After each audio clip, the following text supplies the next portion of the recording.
ng kanyang bukirin at inaabangan ang pagdating ng tag-ulan. Dapat din kayong magtiyaga, tibayan ninyo inyong loob, sapagkat nalalapit na ang pagdating ng Panginoon.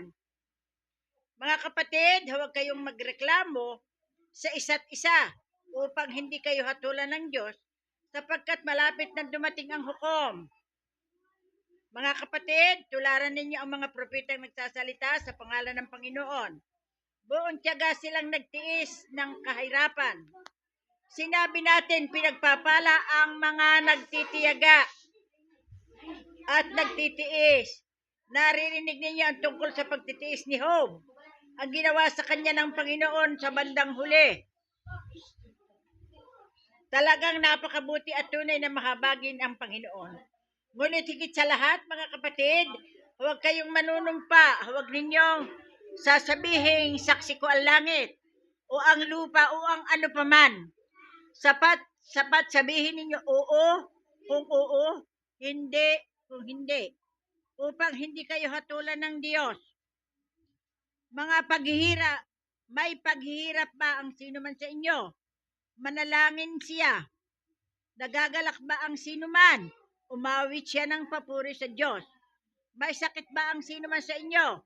Ipatawag ninyo ang matatandang pinuno ng iglesia upang ipanalangin siya at pahiran ng langis sa pangalan ng Panginoon. Pagagalingin ng Diyos ang may sakit dahil sa pananalangin may pananampalataya.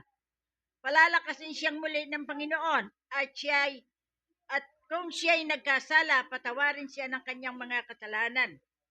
Kaya nga, ipagtapat ninyo ang sa inyong mga kapatid ang inyong kasalanan at ipanalangin ninyo sa isa't isa upang kayo'y gumaling. Malaki ang nagagawa ng panalangin ng taong matuwid. Si Elias sa isang tao, tulad din natin, mataimtim siyang nanalangin na huwag umulan. Hindi nga umulan sa loob ng 3 taon at 6 na buwan. At siya'y nanalangin para umulan. Bumagsak nga ang ulan, namunga ang mga halaman. Mga kapatid, kung may kapatid kayong nalilihis na landas at may isa namang umakay sa kanya upang magsisi, ito ang tandaan ninyo, ang sino mang makapagbalik loob sa isang makasalanan mula sa kanyang maling pamumuhay, ay maliligtas ang isang kaluluwa sa kamatayan at mapapawi ang maraming kasalanan. Ang Diyos po ang magpala ng pagkabasa ng kanyang salita. Yumuko tayo sandali at manalangin. Panginoon, salamat po ngayong hapon. Salamat sa iyong kabutihan. Salamat, Panginoon, sa iyong pagmamahal. Panginoon, salamat, Panginoon, na muli kang nagbigay sa amin ng kapahayagan, ng karunungan at kaalaman na mula sa iyo, Panginoon. Tulungan mo kami. Hayaan mo po, Panginoon, na maging tahimik po ang bawat bata at ang mga nanay. Ganon din po, makinig lang po tayo. Salamat sa pangalan ni Jesus. Amen and amen. Palakpakan po natin ang Panginoon. So, napakabuti po ng Diyos. Bakit? Ito na nga po yung panahon ng pagtuturo sa atin. Ano ang ating gagawin? Ang sabi do'y pagtitiis. Kayo ho ba'y marunong magtiis kung ano ang nangyayari sa atin? Kayo ho ba ay handa na magpatuloy pa sa kabila ng mga nangyayari? Ano po? Ang sabi ho sa 7, tingnan ninyo ha. Kaya nga mga kapatid, magtiyaga kayo hanggang sa pagdating ng Panginoon. Tingnan ninyo ang magsasaka, buong tiyaga niyang hinihintay ang mahalagang ani ng kanyang bukirin at inaabangan ang pagdating ng ulan. Halimbawa kayo ay may bukirin. Di ho ba ang tawag ngayon ay El Nino? Pag sinabi hong El Nino, wala ho bastang pumapatak na ulan.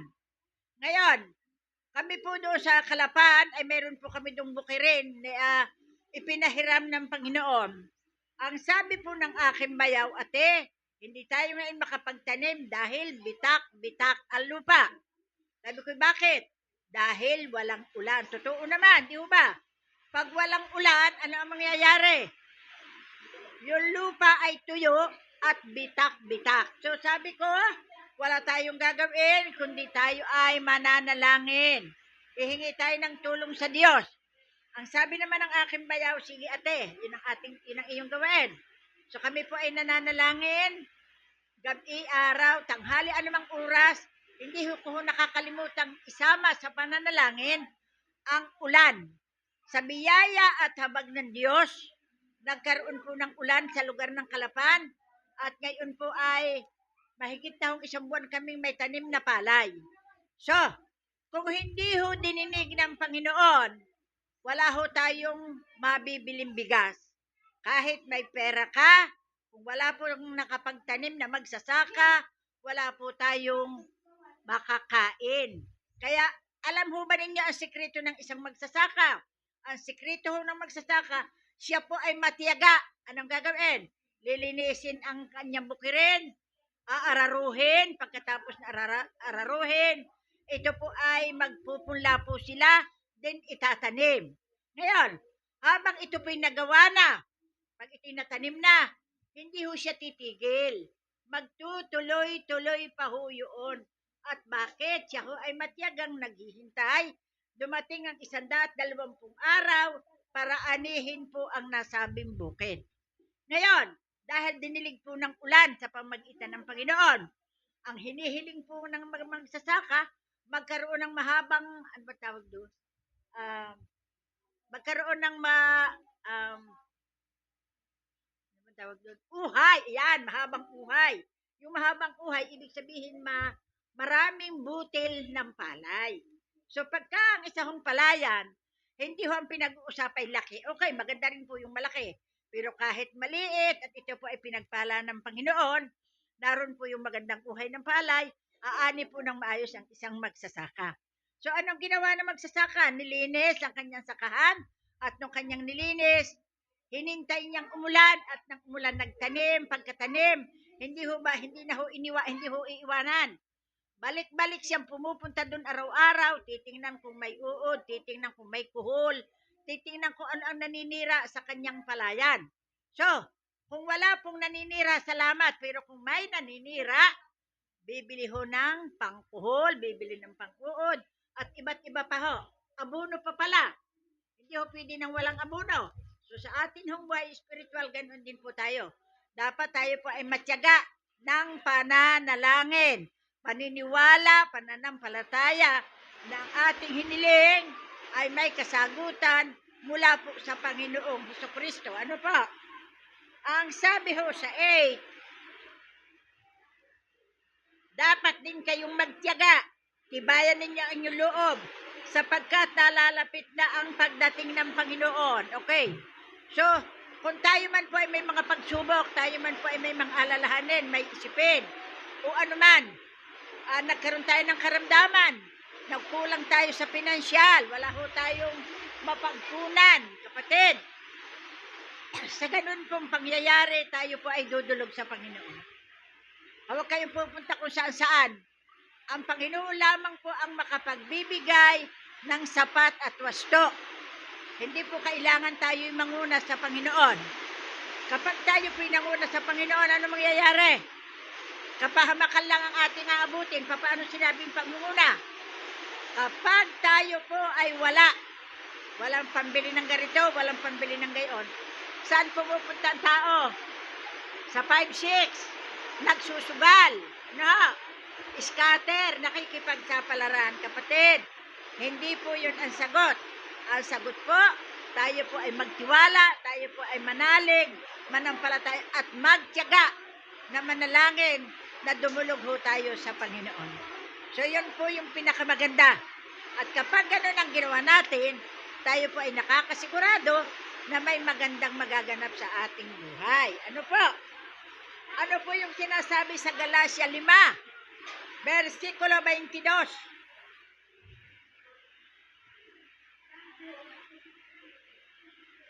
Galacia 5,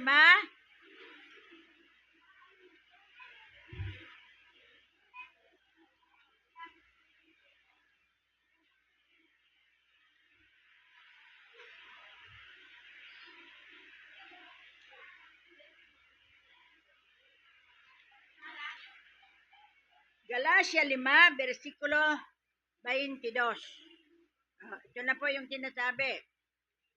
Mga bata, huwag kayong maingay para marinig ninyo ang sinasabi. Sabi ho dito sa 21 and 22.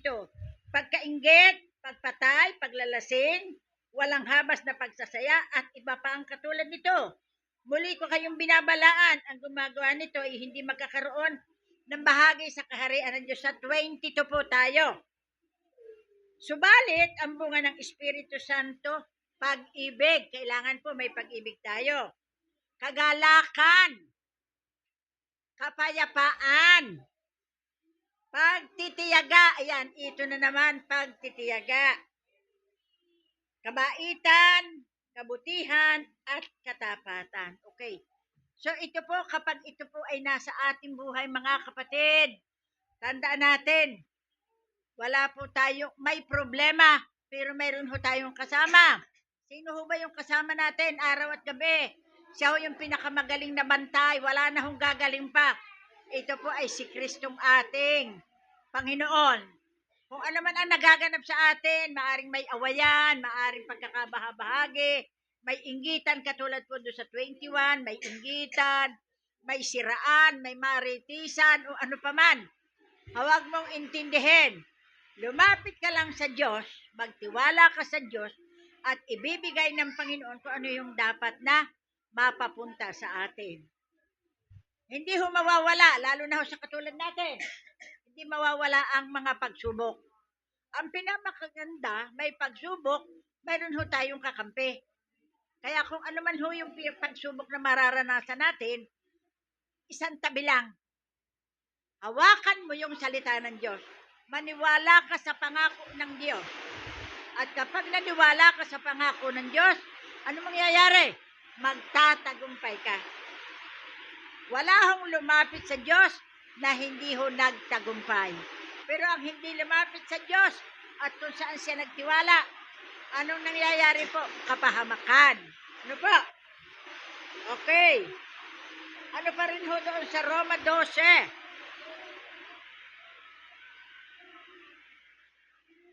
Roma 12, versikulo 12.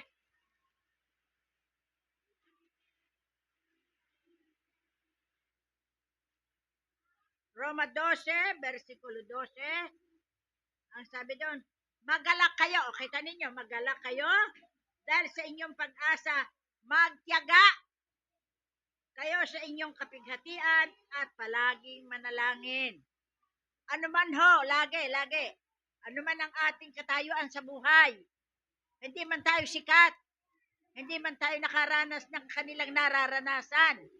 Simple lang yung buhay natin. Pero kapag tayo po'y nasa Panginoon at tayo sa Kanya dumudulog at sa Kanya tayo hingi ng awa at habag, kapatid, mas magaling ka kaysa nakikita mo na masaya ang labas pero ang loob ay hindi. Ano ho?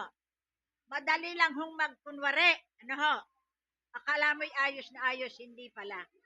Dahil malayo ho siya sa Panginoon. Hindi niya nakita yung tunay na Diyos. Hindi niya nakita yung Diyos na atin laging sinasambit. Ito yung Diyos, si Kristong ating Panginoon, na handang dumamay, handang tumulong sa atin kung tayo po ay may pangangailangan. Ano? So yun po ang isang bagay na dapat ay ating hahawakan. Ano? Magtiis, magtiyaga. Hindi ho masama ang magtiis. Ang masama ho ay gumawa ka ng hindi maganda. Apihin ka man, lukuhin ka man. Ano man ang gawin sa iyo, kapatid. Basta huwag kang gigibap, magpapatuloy tayo. Maniniwala tayo na ang Diyos ay gagawa ng kapamaraanan na ayon sa ating kailangan. Ano po? Wala pang dumulog sa Diyos na kanyang tinanggihan. Di ho ba? Lagi ho siyang may nakalaang sagot. Kaya nga ho, ilan ho ba ang isang taon? 365 days. Ilan ho ba yung pangako ng Panginoon? 365 days. Bawat araw may pangako po ang Diyos. At ang isa sa pangako yun ay nasa iyo. Ang isa sa pangako yun nasa Kanya. Bawat pangangailangan, may tugon po ang Panginoon. Ano po? Sabi po doon sa mga ngaral, 7, 8 at 9, mga ngaral.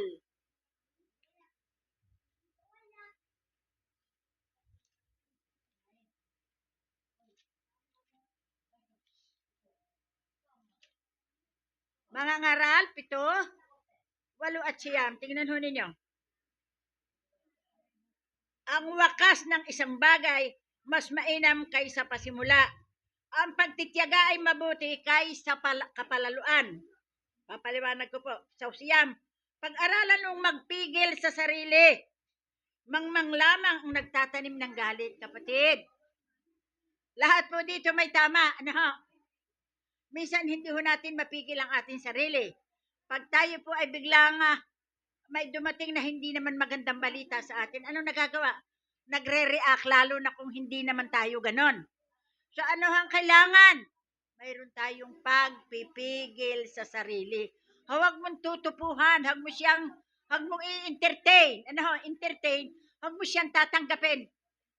Ano man ang dumating sa iyo, maganda o masama, ang ilang gagawin, magpapasalamat ka. Sabi mo naman, aba, ay kung ganito na ang nangyari sa akin, magpapasalamat pa rin. Abay, oo naman. Dahil yung iyong pagpapasalamat ay narinig ng Diyos. At habang ikay nagpupuri, nagpapasalamat, ang Diyos po ay nagagalak po sa atin. Ano? So, tingnan nyo yan, sabi doon sa 7. 7 ba yun? 8 pala, 8. Ito. Ang wakas ng isang bagay, mas mainam kaysa pasimula. Ang pagtitiyaga ay mabuti kaysa kapalaluan. Kapatid, kita ninyo ha? Mas mainam kaysa kapalaluan. Kapatid, hawag ho tayong malalamang. Ha? Hawag na hawag. Kung hindi iyo, huwag mong papakialman. Para lang ikaw iyumaman. Ang gusto mo, kamkamin ang hindi iyo. Hindi po tama yun ha. Kapatid, sana sa makakarinig nito'y maintindihan na ang para sa kanya ay kanya at ang para sa kanya ay kanya pa rin. Ha? Kailangan po tayo matutong maging matiyaga. Dumulog lang po tayo sa Panginoon. At huwag kang magpapa-apekto. Tandaan natin, huwag kayong magpapa-apekto. Nalamangan ka man, o hala sige, bahala ka na. Pero may isang Diyos na siyang maggaganti para sa iyo. Habang ginagawa ng isang tao ang panlalamang, siya ho ay tuwan-tuwa. Kita, yan naalaala ko na kanina yung preaching ko. Si Rebilla pala, hindi ko maturang kanina. Si Rebilla ho sa kasalukuyan. Di ho ba, may posisyon. Ang marami po sa may posisyon, malakas gumawa ng kung mga anong pandaraya. Di po ba? At isa ho siya. Siya ho ay kasama sa plunder, sa garito. At ang sabi po ng batas, kapag plunder, no bail. Ano, sabi. Pero bakit si Rebilla, bakit nabigyan?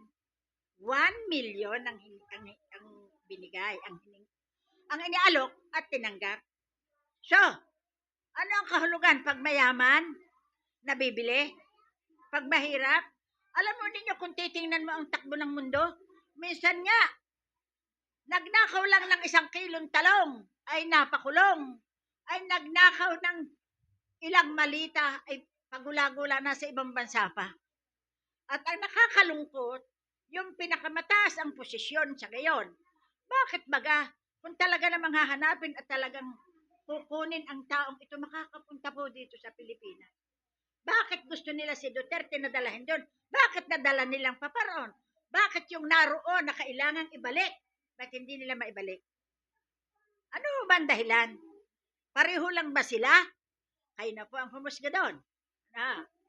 So, sa ngayon, ang sabi doon ni Rebilla, masaya na siya, magiging pansamantalang 6 na buwan pala ho yung sa kulungan. Sa papito, nakalaya, nagbigay ng 1 milyon. Pero yung iba ho, nakasamahan niya na ganoon din ang kaso, hindi ho pinagbigyan. Anong dahilan? Mas mataas ito?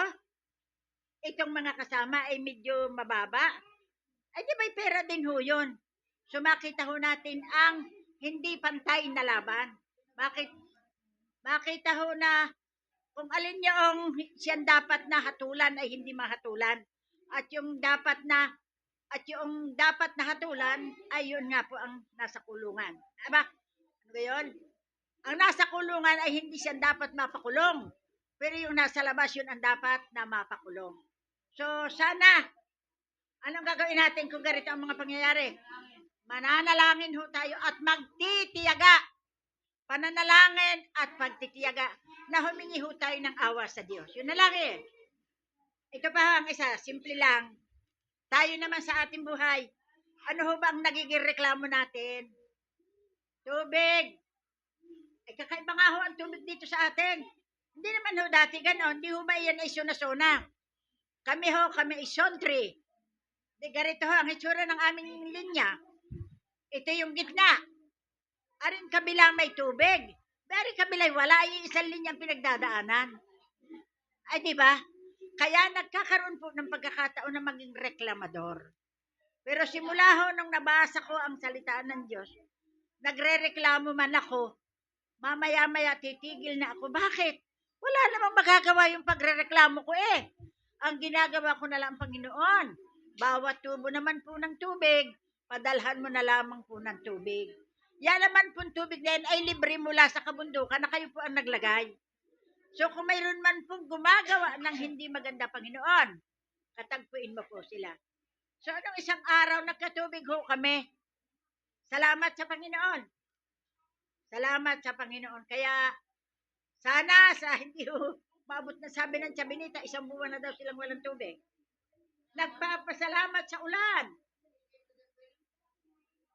Nagpapasalamat sa ulan, panghugas daw ng pinggan.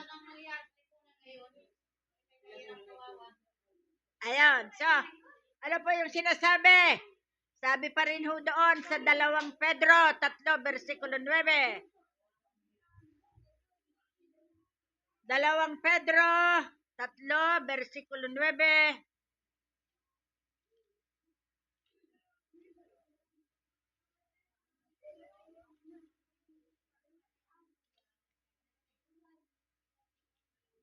Versikulo 9. Tingnan ninyo ha. Ito, pakinggan lang ninyo ha. Ang Panginoon ay hindi nagpapabaya. O, ayan ha.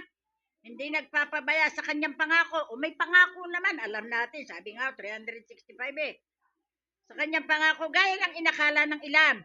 Sa halip, nagbibigay siya ng pagkakataon sa lahat sapagkat hindi niya nais na may mapahamak, kundi ang lahat ay makapagsisi at tumalikod sa kasalanan. Kaya nga po, marami pong inilalagay ang Panginoon.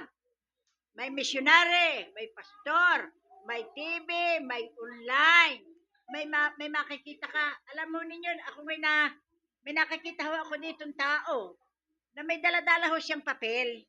Pero alam ho ninyo nung nakita ko, yun ho ay salvation.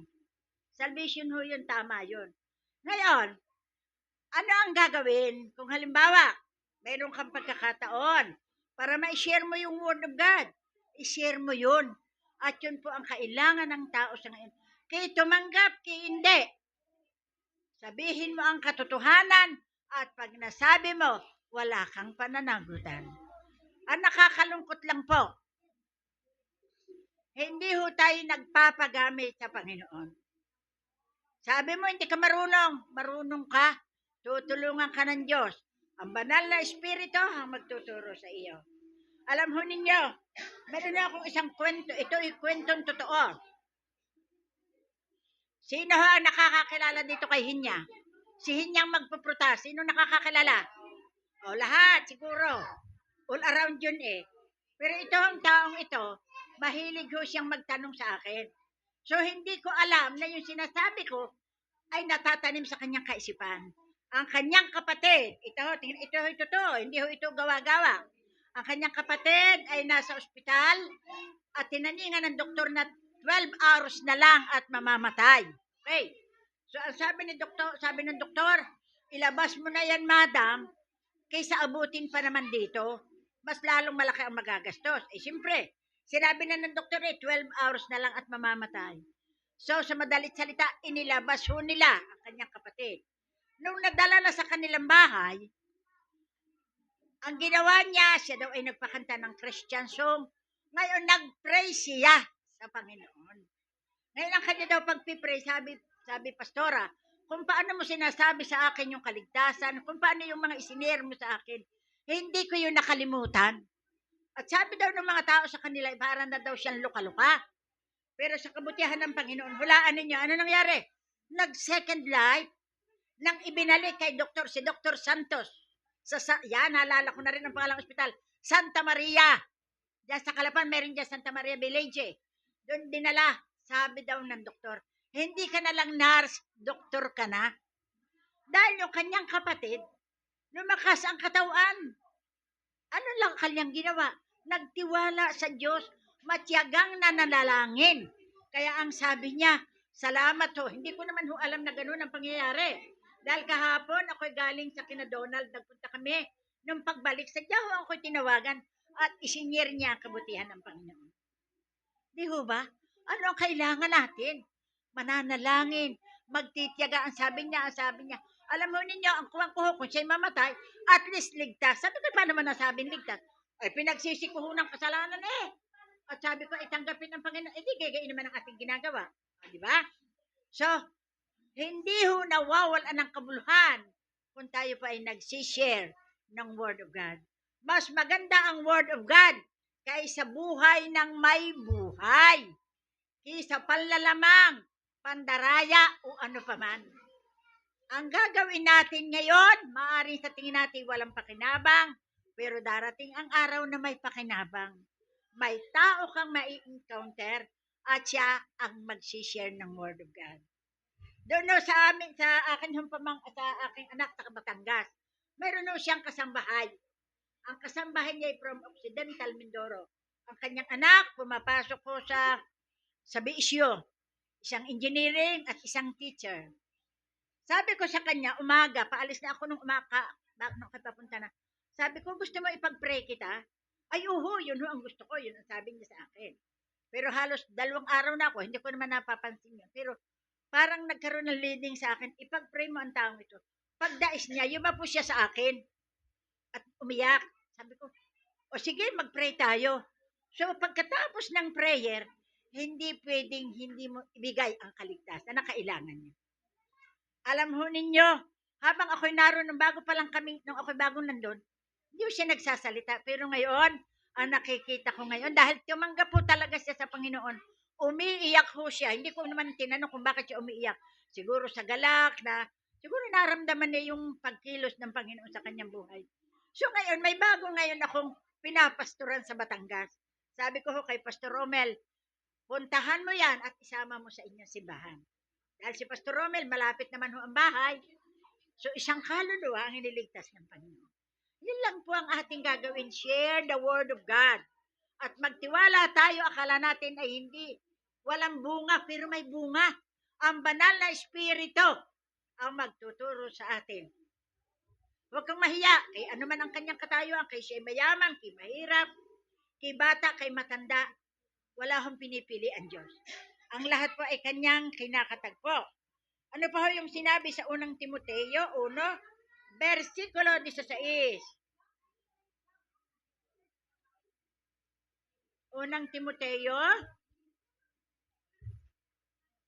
1:16. Ito po yung sinabi. Areha, pakinggan ninyo ha. Kahahabagan ng Panginoon. Una pala, sorry.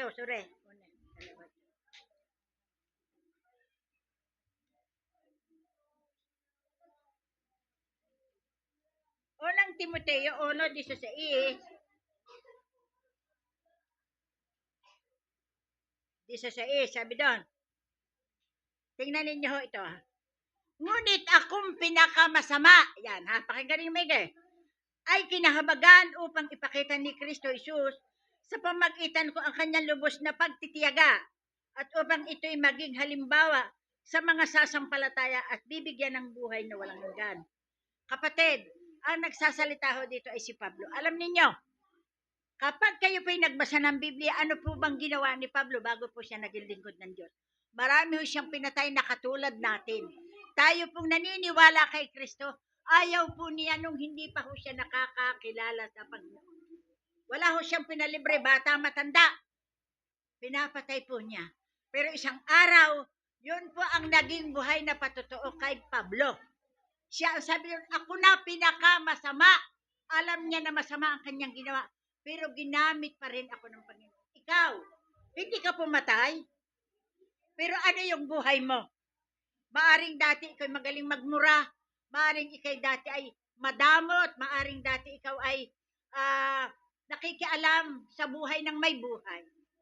Pero isang araw, nakita ng Diyos ang puso mo. Tinawag ka niya, nang tawagin ka niya, huwag kang tatanggi. Nang tinawag ka na ng Panginoon, may patotoo ka na. Pag tumayo ka sa pulpito katulad ko, mayroon akong isi-share sa inyo. Paano ba ako ginamit ng Diyos? Ano bang pagkatao ko? Ako po'y katulad din ninyong makasalanan, tayong lahat. Pero tayo'y pinilit, hinirang ng Diyos at binigyan ng buhay na walang hanggan. Palakpakan mo ang Panginoon sa buhay mo. Kaya kapatid, kadais mo sa sasakyan, saan man ka pumunta at nagkaroon ng pagkakataon, i-share mo sa kanyang Word of God. Kung hindi pa rin maniwala, may patotoo ka na sasabihin sa kanya. Ako po, siyempre, ang sinasabi naman nun ng ating nasira, hindi ako pwede, ako ay makasalanan. Papasok doon. Alam ho ba ninyo na pareho lang ho tayo? Ganyan din ho ako. Ako ho ay palamura, ako ho ay garito, ako ay gayon. Pero ako ho ay pinili ng Diyos. Kaya kayo ho, wag na ho ninyong tingnan. Alam ho ninyo sino ang kinakatagpo ng Panginoon. Ang makasalanan katulad ko, at kung kayo po ay may kasalanan, sabi ninyo, kayo rin po ay ililigtas ng Panginoon. So ano po yung atin dapat gawin? Kapatid, kung may pagkakataon at laging mayroon, i-share mo ang kalitaan ng Diyos. At sa mga tao na masishare ng Word of God, sana huwag po kayong tumanggi. Magpatuloy po kayong makinig ng aral at salita ng Diyos. At magtiyaga, pagkahuyoy na ipag-pray ninyo, hingin ninyo ang pangalan, inyo pong ipag-pray sa inyong bahay, isama ninyo sa mga prayer na inyong sinasambit. Ako po may listahan po ng mga tao na dapat kong pinagpipray. Kung gumaling, nagpapasalamat. Kung hindi pa gumagaling, hinihiling na pagalingin ng Panginoon. Kung problemang pamilya, problemang pangkalusugan o anuman, idulog lang ho natin sa Panginoon at magtiyaga ho tayo. At ako ho'y nakakasigurado na makukuha mo ang ninanais mo sa buhay mo. Yuko ho tayo at manalangin, Panginoon, salamat po ngayong hapon. Salamat sa iyong pagmamahal. Salamat sa iyong kabutihan. Maraming pong salamat. Pagpalain mo po ang hapong ito, higit sa lahat, ang mga nakinig. Salamat sa pangalan ni Jesus. Amen and amen. Dumako po tayo sa pagbibigay, mga kapatid.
Hello?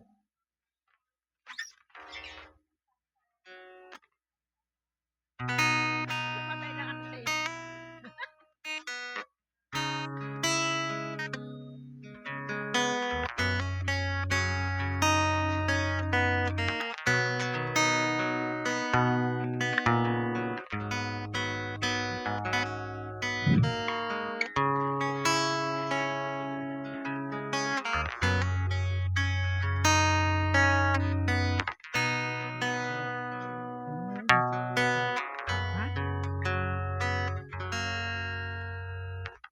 Nalikat ko sa'yo, aking ama, sa biyayang dulot mo sa'yo nagmula. Ibig mo'y wagas aking nadama. Jesus aking Diyos, kita'y sinasamba.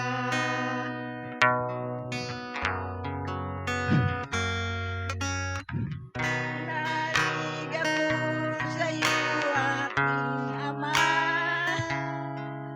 sa biyayang dulot mo sa'yo nagmula. Ibig mo'y wagas aking nadama.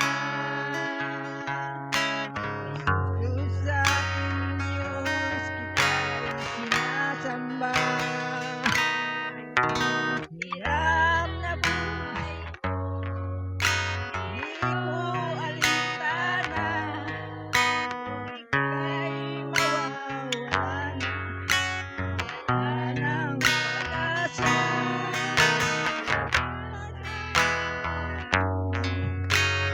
Ako'y pinagpala, Jesus aking Diyos, kita'y sinasamba.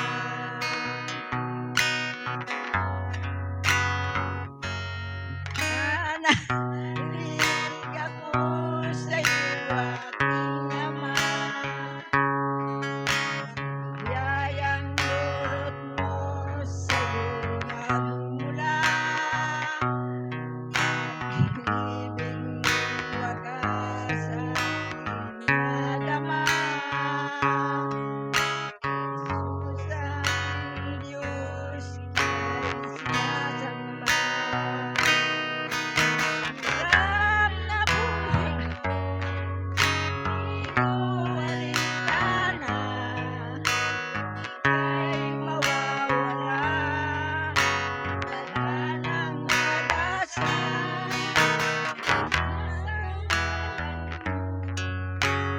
Ako'y nagpala, Jesus aking Diyos, kita'y sinasamba. Hirap na buhay ko, di ko alintana, ika'y mawawala, wala nang pag-asa.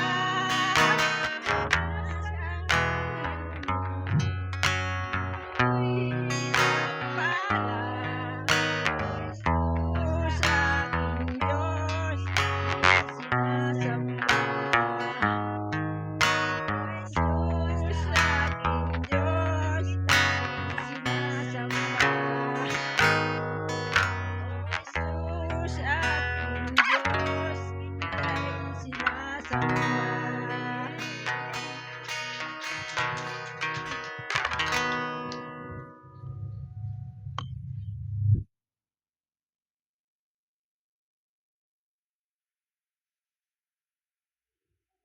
Nakadaos. O, kita nyo, marunong naman eh.